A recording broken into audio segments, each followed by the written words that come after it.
It is Mental Health Awareness Month, and I'm excited to chat with you about the wonderful work you're doing on behalf of this cause, and the wonderful words you speak on behalf of those who are having mental health issues as well, and helping them find laughter with their pain. I'm curious, what started you towards getting this word out there about mental health awareness and such? Absolutely. And thank you for you putting an emphasis on it as well. Because I just truly believe that if we can break down the stigma that is surrounding mental illness, we can save lives. And so, just for the fact that we're doing this interview, I believe is going to help people. I did not plan on having a career that included me talking about my mental illness every day.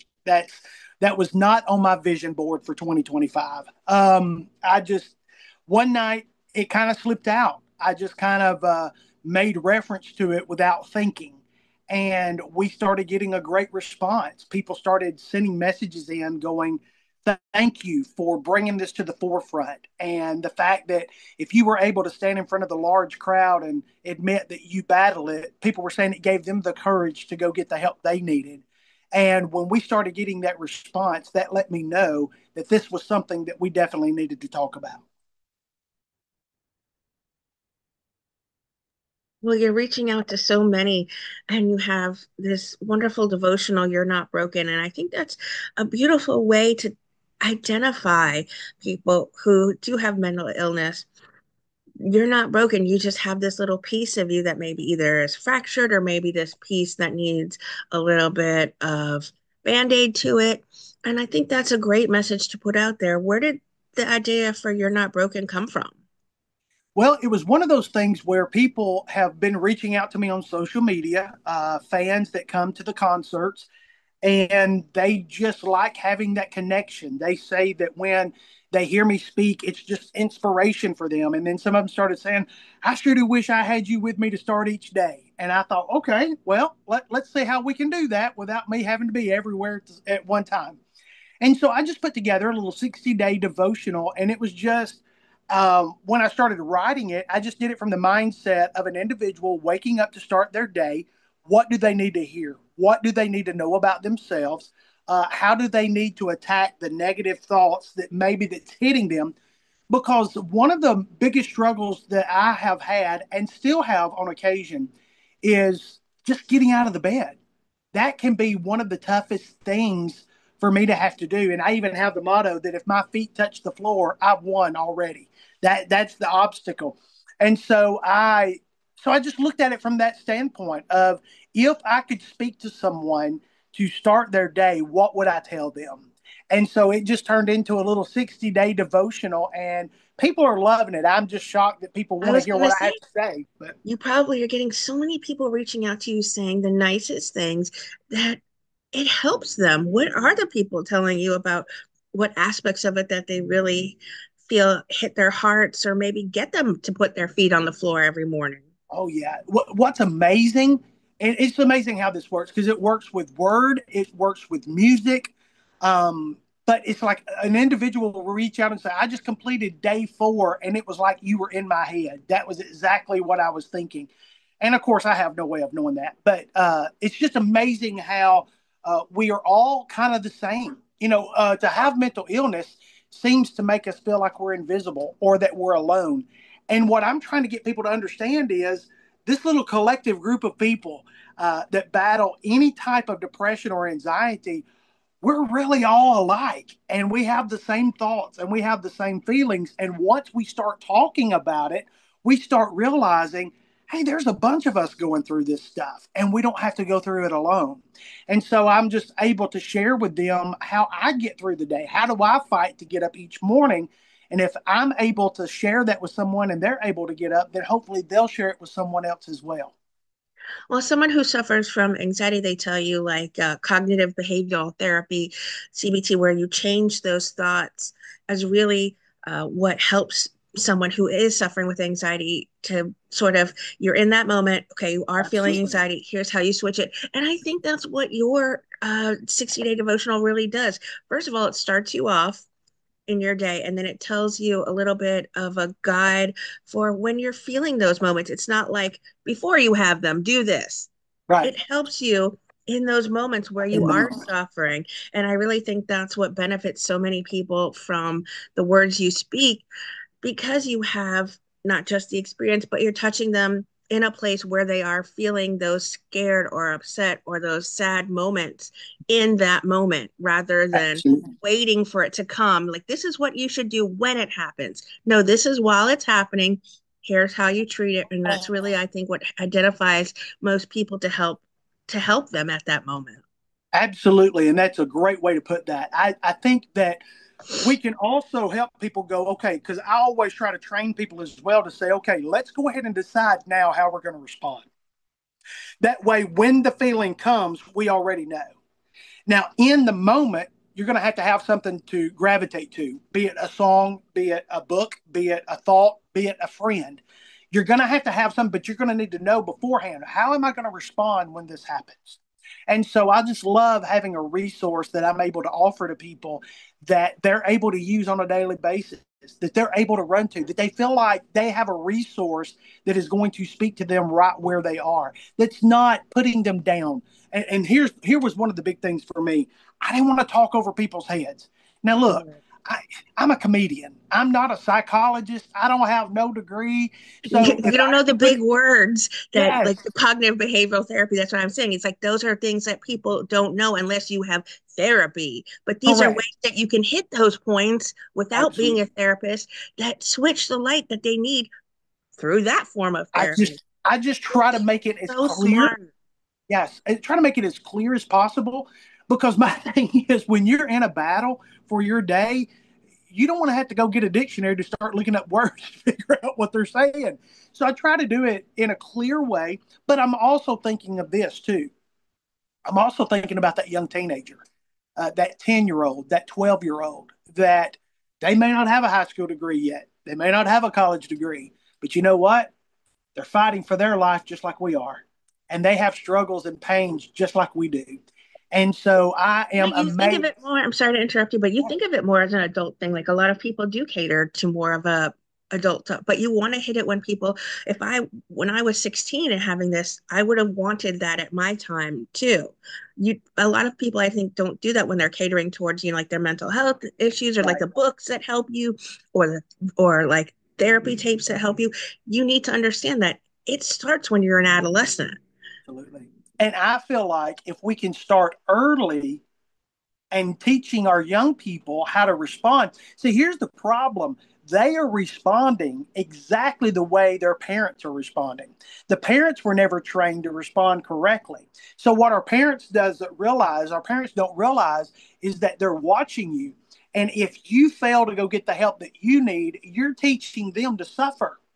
And so, since our parents don't know how to get well, they don't know how to pass it down to the next generation. So, I believe that if we can get the next generation already on board, knowing to how to fight those thoughts and emotions, number one, we're going to cut down suicide rates. We're going to cut down the number of teenagers that do self harm. And then we're also going to teach a generation exactly how to be well, even though they're having to fight this illness. That is quite a mission you're on, and I'm so proud of the work you're doing. And I'm so proud that you've partnered with NAMI, the National Alliance of Mental Illness, Oh, to yeah. help this. How did the two of you come together to work um, on this comedy, or at least support them, um, Well, get their yeah, support? I was always aware of NAMI. I didn't realize that they had like an artist type division where they had actual people that would speak on their behalf or that they would endorse. And so I was recording a live audio project, my first comedy CD, my special that I did. And when we did that, I had just made the notion that I wanted to give a portion of the proceeds to NAMI, that I wanted to let them know that we're in the fight together. And of course, when you offer people money, they'll return your phone calls. And so they called me back and we just started a relationship and they started seeing what I was doing and they, was noticing that the message that I was giving was on track with their mission statement. And so it was just a wonderful thing that started, and I love being able to speak on their behalf. I think it takes all of us together. And if I'm able to stand on stage in front of 700 people and I'm able to get my message across and then point them to where they can go get the help that they need, that really helps me because I don't want to feel like that I'm leaving people hanging after the concert's over. Absolutely. And you certainly don't want to feel like everything is on your shoulders too, like they're only looking to you. Like as you Right. said, the pressure to be the strong one. Um, that's you putting it on you that they think like, okay, all I have to do is get to Mickey Bell and then I'll, be better. But no, Yeah, these are other outlets, places that can advise you on where to get therapy, correct. advise you on your mental health and how to better it, advise you on where you can go locally to and how to maybe help others if you wanted to get involved in helping people as well. Absolutely. And I think what's important there is the fact that I'm not always available. I try to answer all the emails and I try to answer all the social media stuff. I can't do it. I'm getting to the point now where we've got so much coming in. And it's not that I'm becoming a diva, it's just there's only one of me.